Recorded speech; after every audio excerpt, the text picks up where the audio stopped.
Hello दोस्तों, क्या आपको टीवी के ज़्यादा नज़दीक बैठने से मना करते हैं? क्या आप रात में मोबाइल चार्जिंग में रखने से डरते हैं?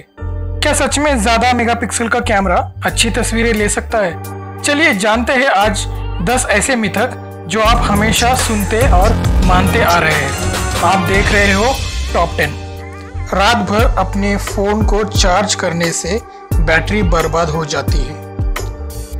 आपने कितनी बार सुना है कि अगर आप अपना फ़ोन चार्जर पर रात भर लगाते हैं तो आप अपनी बैटरी बर्बाद कर देंगे। हालांकि आप में से जो अभी भी मानते हैं कि ये सच है, तो मैं आपको बता दूं कि आप गलत हो। आपके स्मार्टफोन्स इतने स्मार्ट होते हैं कि वे चार्जिंग की दर को धीमा करने में सक्षम है। हाँ, जब आपके स्मार्टफोन की बैटरी 100% के करीब आ जाती है तो स्मार्टफोन खुद उसके चार्जिंग के दर को कम कर देता है और ओवरलोड होने से भी रोकता है। इसी वजह से तो हम इसे स्मार्टफोन्स कहते हैं। अब आप निश्चिंत होकर अपना फ़ोन चार्जिंग पे लगाएं। सबसे ज़रूरी बात तो यह है कि हो सके तो रात में फ़ोन्स आपसे दूर रखें। फ़ोन्स ज़्यादातर रेडियो फ्रीक्वेंसीज एमिट करते हैं। कुछ वैज्ञानिकों के मुताबिक फ़ोन्स को सर के पास रखने से ब्रेन में कैंसर और ट्यूमर्स का खतरा बढ़ सकता है। टीवी के बहुत पास बैठना आपके लिए हानिकारक है। मुझे याद है आज भी मेरी माँ टीवी के ज़्यादा नज़दीक बैठने पर मुझे बहुत गुस्सा करती है। यहाँ तक कि कभी कभार तो टीवी ही बंद कर देती है। ऐसे माना जाता है कि टीवी के स्क्रीन से एक्सरेस निकलते हैं जो हमारे आंखों के लिए बेहद खतरनाक है। आपको परेशान होने की कोई ज़रूरत नहीं। आजकल की टीवी बेहद कम या ना के बराबर तरंगे छोड़ते हैं, जिससे आपको तो कोई नुकसान नहीं होगा। अब आप दिन भर टीवी के सामने बैठ सकते हैं, बस आपकी माँ और आपकी आंखें इसके लिए आपको इजाज़त दे तो। चार्ज करते समय अपने फ़ोन्स का उपयोग करना खतरनाक है। जब से स्मार्टफोन्स में विस्फोट होने लगे हैं, तब से हम सुनते आ रहे हैं कि फ़ोन्स को चार्जिंग के वक्त इस्तेमाल करना हमारे लिए खतरनाक है। शायद हम फ़ोन्स को एक बम समझ रहे हैं जो हम लेकर घूमते हैं। हाँ, फ़ोन्स में विस्फोटक होने के केसेस हमने बहुत सुने हैं, बट इसका चार्जिंग से कोई लेना देना नहीं। जैसे मैंने आपको पहले ही बता दिया था, स्मार्टफोन्स कितने स्मार्ट हो चुके हैं। अब आप बेफिक्र होकर फ़ोन को चार्जिंग करते वक्त कोई यूट्यूब वीडियोस देख सकते हैं, गेम खेल सकते हैं और मेरे चैनल को सब्सक्राइब भी कर सकते हैं। किसी और कंपनी का चार्जर आपके फ़ोन्स को ख़राब कर सकता है। जितने हम फ़ोन्स नहीं बदलते, उससे दुगना हम फ़ोन्स के चार्जर्स को बदलते हैं।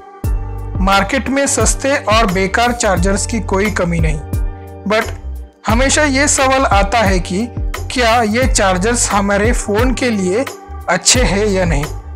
देखो, चार्जर चाहे जो भी हो, सस्ता या कोई अच्छी कंपनी का, उसका काम सिर्फ इतना है कि इलेक्ट्रिसिटी के वोल्टेज को कम कर कर फ़ोन के लायक बनाना। तो कोई भी चार्जर आपके फ़ोन में चल जाएगा, क्योंकि जैसे मैंने आपको बताया, आपके फ़ोन स्मार्ट होते हैं जो चार्जिंग को एडजस्ट करने की क्षमता रखते हैं। मुश्किल तो ये है कि सस्ते और चीप चार्जर्स चीप क्वालिटी के बनते हैं और कम समय तक चलता है, और तो और इसकी कोई गारंटी भी नहीं मिलती। अच्छी कंपनी का चार्जर्स टिकाऊ और गारंटी के साथ आता है जो आपके साथ उम्र भर रह सकता है।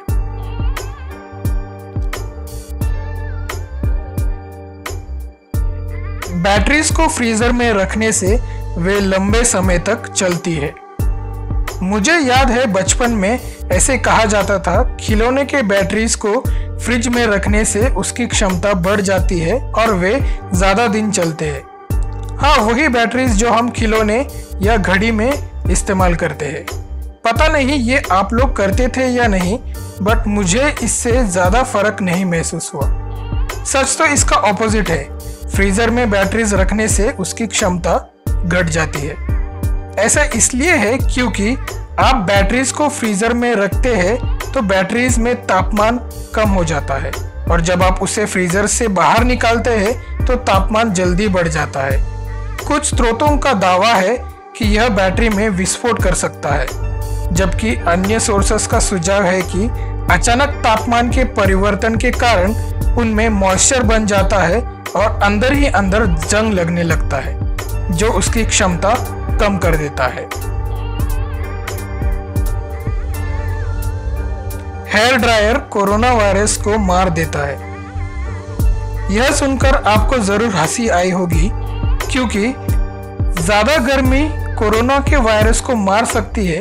अमेरिका जैसे देशों में कुछ बहादुर लोगों ने अपने नाक के तरफ हेयर ड्रायर चलाया, यह सोचकर कि वो वायरस को नाक के अंदर ही मार सकते हैं। अजीब तो ये है कि अभी भी लोग इस धारणा को मानते हैं। कोरोना वायरस को मारने की ये सबसे घटिया और बेहुदा तरीका है।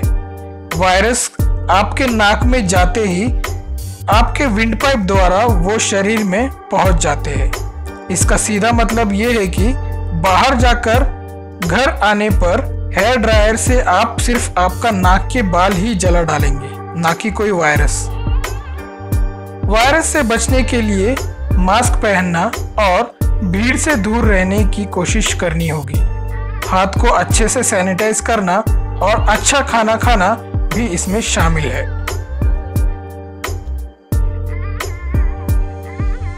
इनकॉग्निटो मोड वो सब छुपाता है जो आप इंटरनेट पे देख रहे हैं। ज्यादातर सब लोगों को ये इनकॉग्निटो मोड या प्राइवेट ब्राउजिंग के बारे में पता है, और जिनको नहीं पता मैं आपको बता दूं कि ये एक ऐसा फीचर है जो लगभग सारे वेब ब्राउजर्स में होता है। साधारण से सबका यही मानना है कि इनकॉग्निटो मोड से ब्राउजिंग करने पर किसी को पता नहीं चलेगा कि आप इंटरनेट पर क्या ढूंढ रहे हैं। कुछ लोग ये भी मान लेते हैं कि इस मोड से हमें कोई ट्रैक नहीं कर सकता। हालांकि सच ये है कि इनकॉग्निटो मोड सिर्फ आपके ब्राउजिंग हिस्ट्री को छिपाता है, बट आप जो भी वेबसाइट विजिट करते हैं वहां आपके डाटा सेव रहता है, और तो और कल कोई भी आपके डाटा को हैक कर सकता है।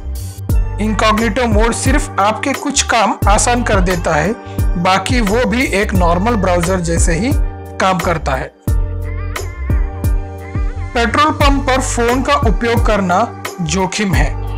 हालांकि सारे पेट्रोल पंप में ये चेतावनी जरूर लिखी होती है कि वह सेलफोन्स का उपयोग करना मना है, बट आज तक सेलफोन्स के कारण पेट्रोल पंप में कोई भी आग की दुर्घटना होने की कोई रिपोर्ट नहीं दर्ज है। बेशक पेट्रोल पंप में फोन्स इस्तेमाल करने से आप डिस्ट्रैक्ट जरूर हो सकते हैं और काम धीमा हो सकता है, जिससे किसी को भी गुस्सा आ सकता है। दुर्घटना से बचने के लिए पेट्रोल पंप में स्मोकिंग या धूम्रपान करना सख्त मना है, और हो सके तो आपने आपकी गाड़ी का इंजन बंद कर देना। इससे दुर्घटना की आशंका कम हो जाती है और आपका ईंधन भी बच जाता है।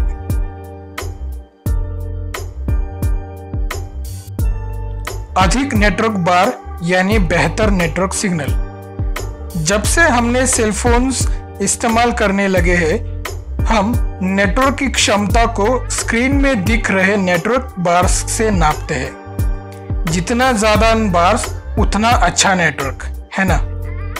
सिग्नल बार्स यह दिखाने के लिए होते हैं कि आपके फ़ोन और सिग्नल टावर के बीच संबंध कितना मजबूत है। आज तक कोई ऐसा रूल नहीं बना है जिससे हमें ये पता लगे कि कितने बार्स दिखने पर सिग्नल्स अच्छा मिलता है। ये मोबाइल कंपनीज तय करते हैं कि कितना सिग्नल्स दिखाए जाए। इसका मतलब ये है कि एक ही स्थान से एक ही टावर से जुड़े दो अलग अलग फोन्स अलग अलग बार दिखा सकते हैं। कभी कभी पूरा सिग्नल्स होने के बावजूद कॉल में परेशानी आती रहती है। तो अब से आपको फोन को हाथ में उठाकर नेटवर्क बार्स बढ़ने के लिए यहाँ वहाँ भटकना नहीं चाहिए। ज़्यादा मेगापिक्सल्स का मतलब है बेहतर तस्वीरें। जब भी हम फ़ोन्स खरीदते हैं हम ये देखते हैं कि उसकी कैमरा की क्वालिटी कितनी अच्छी आती है। हम ये तय कर लेते हैं कि जो कैमरा ज़्यादा मेगापिक्सल का है वो ज़्यादा अच्छा तस्वीरें खींच सकता है। पर सच बात तो ये है कि तस्वीर की क्वालिटी कैमरे का मेगापिक्सल नहीं बल्कि कैमरे का सेंसर तय करता है। जितना अच्छा उसका सेंसर होगा वह उतना साफ और एचडी तस्वीरें खींच लेगा। इसका मतलब ये हुआ कि कोई 8 मेगापिक्सल का कैमरा जिसका सेंसर बेहद अच्छा हो वो उससे बेहतर तस्वीरें खींच सकता है जो कैमरा 16 मेगापिक्सल का होने के बावजूद उसका सेंसर उतना अच्छा ना हो। अब से फोन्स खरीदते समय सेंसर्स की जानकारी ले लेना आपको ज़्यादा फायदेमंद होगा। वीडियो पसंद आए तो लाइक कर देना और शेयर कर देना। चैनल पे नए हो तो ज़रूर सब्सक्राइब कीजिए। मैं मिलूंगा आपको अगली वीडियो में। आप देख रहे हैं टॉप 10।